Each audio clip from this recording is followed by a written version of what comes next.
अस्सलाम वालेकुम जी। कैसे हैं आप सब? उम्मीद करती हूँ आप सब खैरियत से होंगे। और हम ये घूमने के लिए गए हैं जी इम्तियाज़, क्योंकि मुझे ना आजकल लग रहा है कि यही थोड़ा रीज़नेबल है, तो लिहाजा फ़ाइनली हम वहाँ पहुँच गए हैं।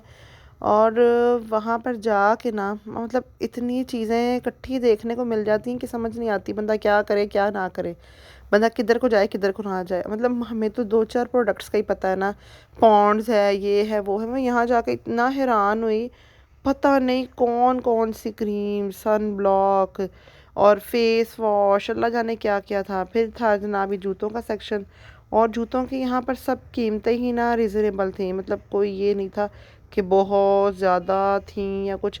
1200-1300 रुपये की भी जूती यहाँ मौजूद थी, तो काफ़ी ज़्यादा मतलब मुझे तो अच्छा लगा। पर चप्पलें अब लेने का फ़ायदा कोई नहीं। फिर जनाब हमने यहाँ से शॉपिंग वॉपिंग की और हम आ गए घर। अगले दिन हमने जनाब सुबह उठ के फिर हमने नाश्ता वगैरह किया। ये संडे का था, अब ये मंडे आ गया। और मेरी ना फ्रेंड आई, तो फिर हम दोनों ने मिल के कॉफ़ी बनाई, क्योंकि अब मौसम थोड़ा बेहतर है तो कॉफ़ी तो वैसे ही आपको पता है नज़ले ज़ुकाम में बहुत ज़्यादा अच्छी है। ये जनाब मैंने बनाई कॉफ़ी, जो कि थोड़ी कड़वी हो गई थी। अभी ये फ़र्स्ट टाइम हुई ना मेरी पूरे साल बाद, तो थोड़ी कड़वी हो गई थी। लिहाजा हमने फिर इसके अंदर दूध डाल के दोबारा से इसको ठीक किया, तो फिर इसका टेस्ट ठीक था। और ये रात को जब आए हैं तो ये लेके आए थे ये मास्टर बिरयानी। इसका फ्लेवर वाकई बहुत अच्छा है। मतलब मैंने तो ये फ़र्स्ट टाइम खाई थी, मुझे बहुत अच्छी लगी है। इसमें मतलब ना बहुत तेज़ कोई मिर्चें थी, मतलब कोई ऐसा सीन नहीं था। काफ़ी मज़े की थी ये। तो ये है कि मैंने तो थोड़ी सी खाई थी, मतलब अच्छी थी ओवरऑल। इसका मुझे ये अब ढाका वाले से भी ज़्यादा अच्छी लगी है। मतलब पहले तो नसीब बिरयानी और ढाका वाले के दरमियान कंपटीशन था, अब ये भी बीच में आ गया।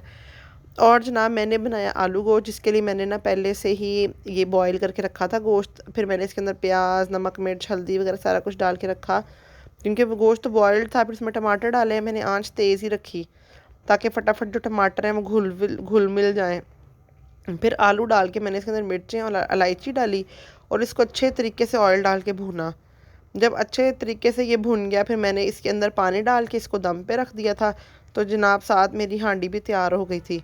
और ये हांडी मैंने सुबह तकरीबन 6-6:30 बजे बनाई है, मुझे नींद नहीं आ रही थी।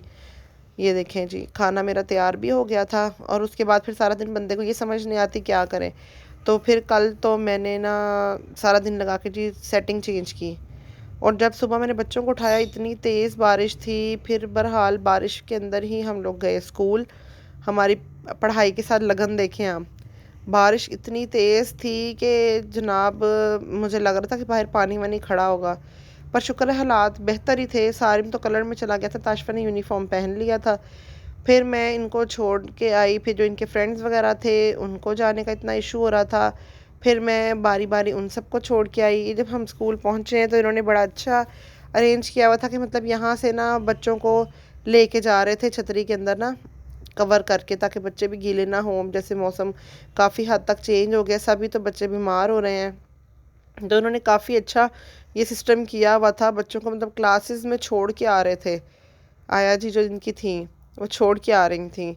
और उसके बाद जनाब बारिश हो ही रही थी, तो मैं घर वापस आई हूँ।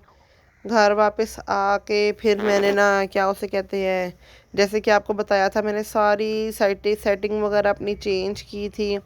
और फिर जनाब बच्चे वगैरह आ गए, हमने दोपहर को खाना खाया। खाना खाने के बाद फिर पढ़ाने का सिलसिला शुरू हुआ। बच्चों को मैंने साथ साथ पढ़ा रही थी, और फिर साथ साथ शाम की चाय की तैयारियां चल रही थी। शाम को मैंने बनाया जी कटलेस और फिर साथ चाय। और उसके बाद इन्होंने कहा जी मैगी खाना है, तो मैंने मैगी बनाए। फिर जनाब रात को हम ऊपर गए अपनी मुर्गियों के पास, और फिर उनके साथ टाइम स्पेंड किया। अगर आपको मेरी वीडियो अच्छी लगी हो तो प्लीज़ लाइक, शेयर और सब्सक्राइब करें। अल्लाह हाफिज़।